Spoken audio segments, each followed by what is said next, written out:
25th already. Oh my gosh, I'm so late in the month, but I wanted to start doing a newsletter where I'm actually talking to you guys instead of just producing the written one because I thought it would be a little bit more interactive. So I figured we're going to start with the first story in my newsletter this month, and that is about the new law that's going into effect that requires landlords to take pictures of your unit when you move in and when you move out and to provide you copies of those photos so that if there is damage and they want to use part of your security deposit to fix something, they have to provide photo evidence of that. So that means if you're a landlord, you need to be aware of how this is rolling out and what the requirements are. You have sort of a step one and step two. Step one is that if you already have people in place who already started their tenancy, maybe a few months or a few years ago, you're required to do this on any tenants that move out starting in April. Okay.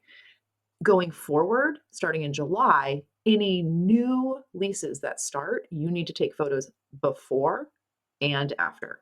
And you also need to make sure and provide those to the tenants as well. So that can be in the form of an email with a Google Doc.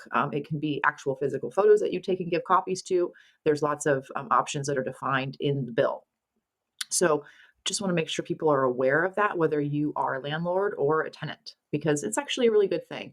Photos are something everybody can see, know exactly what the condition of that space was, and there's just no question about at the end if there's an issue. So that's out there. And then number two, I want to talk about the market because it's all over the place. But right now we're looking at March data. So some of the more recent tariff stuff is not going to be in there yet.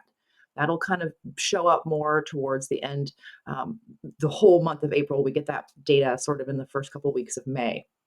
But right now, if we're looking at March data, um, the market is still kind of chugging along. So there's a big difference between the three counties in terms of how much new inventory is coming on the market, how quickly it's getting absorbed, how prices are selling either at the list price or a little bit below. So in my newsletter, I go over and provide charts for each of the three counties in the Monterey Bay and where they were for the month of March. And you can see quite a big difference. There's a lot more inventory coming on in Santa Cruz than there is in Monterey. So quite a difference. San Benito is kind of more in the middle, right? It also tends to be the most affordable of the three counties. So you want to check that out and you can kind of look at the data. It's something that I'm going to be providing every month so we can kind of start to really look at that together and get a sense of where things are going. And then the last part of my newsletter, I kind of like to throw in, something that's happening, something you should be aware of with the market, and then something fun and historical.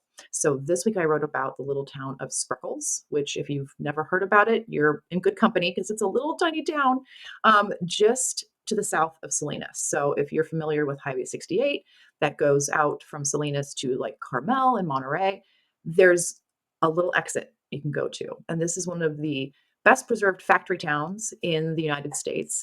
Mr. Spreckles built this factory for sugar beet production. And William Weeks, who was a really prominent architect at the time and designed a lot of the buildings in downtown Salinas and Watsonville and a lot of the schools, including the one I went to, Branciforte, shout out, and designed this whole town as a factory town where they had schools and churches and all the things. That town has changed very, very little. Even though the plant closed, I think in 57, and just a few decades ago, they actually demolished the old plant itself. But the little town is very cool, and you should definitely go check it out. They have a great little 4th of July parade, and they have a really beautiful little plaza in the middle of town, and then a lot of great architecture. So if you love sort of old architecture, it's a fun little stop, and it's kind of stuck out there in the middle of the field. So it's like you're in a little world from the early 20th century. So definitely go check out Sparkles. And I will be checking in with you guys sort of every month around the middle. I'm a little late this month, but hopefully around the middle of the month. So we'll go over the previous month's data together. And hopefully, if you guys have questions, you can put them in the comments. I'll talk to you guys next time. Bye.